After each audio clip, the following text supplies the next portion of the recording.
Masechet Baba Kama, résumé du Daf Ayin Vav. On a vu dans la Mishnah un voleur qui a volé et il a égorgé ou vendu et ensuite il a été Magdish. Il est chayav des 4 et 5. Mais s'il avait été Magdish avant d'égorger ou de vendre, dans ce cas-là il est pas tour des 4 et 5. Parce que ce qu'il a égorgé ou vendu, c'était déjà au Ekdesh. Or, la Torah ne le rend chayav que s'il a égorgé ou vendu le vol du propriétaire. La Gemara dit, je comprends que s'il était Magdish et ensuite il a fait la shrita, il n'est pas chayav pour la shrita. Parce que la shrita n'est pas, au moment de la shrita, c'est déjà du Ekdesh, c'est pas du propriétaire. Mais pourquoi n'est-il pas chayav des 4 et 5 pour le Ekdesh? C'est-à-dire, non pas qu'il paye au Ekdesh, mais c'est-à-dire le fait qu'il a été Makdish devrait le rendre chayav des 4 et 5 comme s'il avait vendu à quelqu'un d'autre. Quelle différence il a vendu à un homme ou il a vendu au Ekdesh? Ça revient au même. Il devrait être chayav donc 4 et 5 rien que pour le fait qu'il a été Makdish. La Gemara donne quelques réponses, certaines qui sont repoussées. Au début, la Gemara veut dire, notre Mishnah va comme Rabbi Shimon. La Gemara le repousse, mais de toute façon Rabbi Shimon ne parle qu'à la fin de la Mishnah et pas au début, donc c'est même pas la peine d'essayer d'expliquer selon Rabbi Shimon. La Gemara dit ensuite ça va comme Rabbi Yossi Aglili.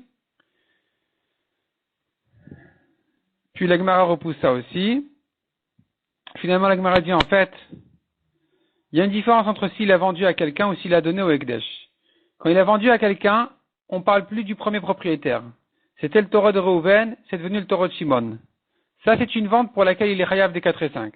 Mais quand il a fait passer au Ekdesh, on appellera ça toujours le korban de Reuven. Donc, en étant Makdish, c'est pas comme une vente. C'est pas comme s'il avait vendu. C'est pour ça que dans ce cas-là, puisque l'agneau, il porte encore le nom de son propriétaire, le Ekdesh, donc, n'est pas comparé à une vente, ne ressemble pas à une vente et ne le rend pas chayav des 4 et 5. On a vu ensuite dans la Mishnah Rabbi Shimon qui voulait distinguer entre un korban sur lequel le propriétaire est responsable et un korban sur lequel il n'est pas responsable. C'est-à-dire un homme, des fois il est responsable de son korban. S'il a dit je prends sur moi d'amener un korban Ola ou n'importe lequel, et ensuite il va désigner la bête en disant voilà c'est celui-là, alors il sera responsable du korban parce qu'il s'était engagé indépendamment de la bête. Et donc même si la bête elle va mourir ou elle sera volée ou quoi qu'il lui arrive, il est responsable de son korban, il reste responsable. Il y a quelqu'un qui n'est pas responsable de son korban, par contre, c'est celui qui dit, a priori, il vient, il s'engage en rien, il dit, voilà, ce korban-là, cette bête-là, cette vache, sera shlamim. Cet agneau sera ola. Et donc, ici, il n'en est pas responsable, parce qu'il a dit, cet agneau-là sera korban. S'il n'est pas là, s'il disparaît, je suis pas responsable. Et Rabbi Shimon, il voulait utiliser ça comme une distinction dans les halachot de la Mishnah à propos du vol, dans quel cas il est chayav des 4 et 5 et dans quel cas il n'est pas chayav. Et la Gemara, au bout d'une recherche, que veut dire exactement Rabbi Shimon, la Gemara finalement elle dit comme ça. Rabbi Shimon se rapporte sur un cas où le voleur a volé un korban de son propriétaire. Il est rentré dans la ferme de son ami, de son voisin, il a sorti de là-bas le korban. Et il est égorgé ou vendu. Sur ça on a dit, est-ce qu'il est chayav des 4 et 5 ou pas? Ça dépend si je considère que le korban appartient encore à son propriétaire, oui ou non. Si le propriétaire en est responsable, donc le voleur sera chayav des 4 et 5 parce que ça s'appelle qu'il a volé du propriétaire. Si le propriétaire n'en est plus responsable, ça s'appelle qu'il n'a volé que du Ekdesh. Dans ce cas-là, il est pas tour. Il est pas chayav des 4 et 5 dans ce cas-là. La Gemara dit, mais j'ai un autre problème. Il a volé un korban, il a fait la shrita. C'est une shrita psoula. On ne peut pas faire la shrita d'un korban en dehors du Beth Amikdash. Si c'est une shrita qui ne rend pas la viande cachère, elle ne s'appelle même pas une shrita d'après Rabbi Shimon. Selon Rabbi Shimon qui est en train de parler, lui, par ailleurs, on l'a entendu dire qu'une shrita qui n'est pas valable n'est pas considérée du tout comme une shrita. Donc pourquoi est-il chayav des 4 et 5 s'il a fait la shrita d'un korban en dehors du Beth Amikdash? La Gemara donne deux réponses. Soit il s'agit que le korban il a fait au Beth Amikdash, et donc c'est une shrita kshera.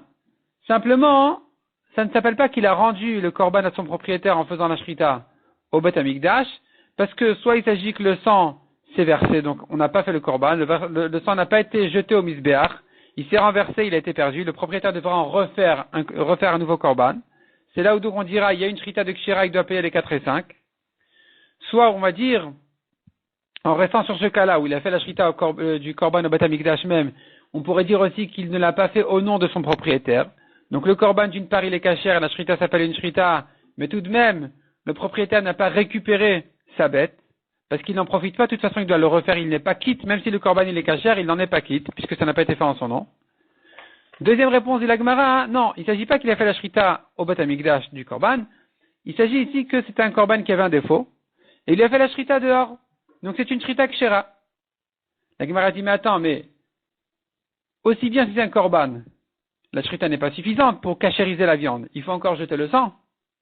De même si la shrita, de même si c'était un korban pasoul, il avait un défaut, et qu'il a fait la shrita dehors, la shrita ne cachérise pas encore la viande, il faut encore racheter le korban.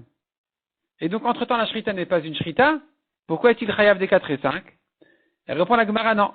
Ici, puisque c'était prêt à être jeté, le sang était destiné à être jeté au misbéach dès qu'on lui a fait la shrita, ou bien, dès qu'on lui a fait la shrita du korban qui avait un défaut, le korban était prêt à le racheter, était destiné à ça et prêt à le racheter.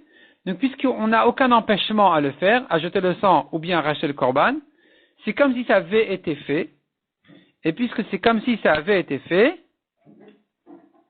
alors c'est une shrita qui s'appelle une shrita kshera, et ça sera la shrita donc qui va le rendre hayav des 4 et 5. Et la Gemara démontre où est-ce qu'on a appris qu'une shrita dont le sang est prêt et destiné à être jeté est considérée comme une shrita kshera.